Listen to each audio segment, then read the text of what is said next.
In this video, we will talk about the disgusting tales of Muhammad spitting, giving the hawk tuwa to children, the sick to his followers, and for superstitious reasons. Please be sure to like, share, and subscribe to our channel if you enjoy our content.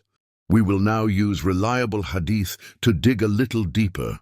According to Sahih al-Bukhari, 4102 narrated Jabir bin Abdullah, Muhammad went towards an earthenware meat pot and spat in it and invoked for Allah's blessings in it. He also spat in the dough and invoked Allah's blessings in it. This spittoon meat pot supposedly fed 1,000 people, with the contents of the pot not going down and the dough not looking like it had been touched.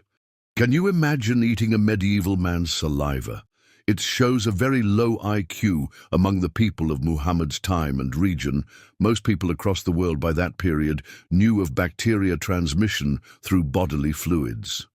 Sahih al-Bukhari 77 narrated Mahmud bin Rabi'ah, "When I was a boy of 5, I remember the Prophet took water from a bucket, used for getting water out of a well, with his mouth and threw it on my face." What context could there possibly be to warrant Muhammad taking water in his mouth and spitting it in a 5-year-old's face? Did he have sand in his eyes? Even if that were the case, the method is still disgusting. Sahih al-Bukhari 558-249 narrated Aisha, "The first child who was born in the Islamic land, i.e. Medina, amongst the emigrants, was Abdullah bin Az-Zubair. They brought him to the Prophet. The Prophet took a date and after chewing it, put its juice in his mouth. So the first thing that went into the child's stomach was the saliva of the Prophet. Why would Muhammad want to put his saliva into a newborn child's stomach? Breast milk is all that should have been in that poor child's stomach, not a grown man's saliva." Sahih al-Bukhari 59-517 narrated Yazid bin Abi Ubaid, "I saw the trace of a wound in Salama's leg. I said to him, 'O Abu Muslim, what is this wound?' He said, 'This was inflicted on me on the day of Khaybar,' and the people said, 'Salama has been wounded.' Then I went to the Prophet and he puffed his saliva in it, i.e. the wound, thrice. And since then I have not had any pain in it till this hour." There may be a miracle here, the miracle being that Salama did not lose his leg through gangrenous infection. What would possess Muhammad to spit in a wound, knowing that he was only a mere man?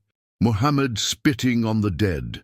Sahih al-Bukhari 23-360 narrated Jabir, "The Prophet came to the grave of Abdullah bin Ubay after his body was buried. The body was brought out, and then the Prophet put his saliva over the body and clothed it in his shirt." Why did Muhammad do this? Was he trying to raise the dead like Jesus? Was he trying to bless the dead body? Did he think his spit was blessed by Allah? Or was he just delusional? In Sahih al-Bukhari, Volume 1, Book 12, Hadith 801 narrated Mahmud bin Rabi, "I remember Allah's apostle, and also the mouthful of water which he took from a bucket in our house and ejected on me." There are other examples of Muhammad spitting, but that's enough for now. Muslims will say that their prophet's saliva was blessed by Allah, but was it really? Or did Muhammad know about Jesus using saliva that had real healing properties and try to imitate him like he tried to imitate the Bible with his Quran? Muhammad was a mere man and was not blessed by God in any way. My Muslim friends, if you believe that Jesus will come on the day of judgment, you must come to Christ. There is no other guarantee of salvation.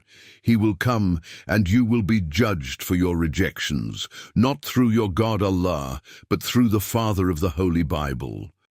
If you like this content, please be sure to like, share, and subscribe.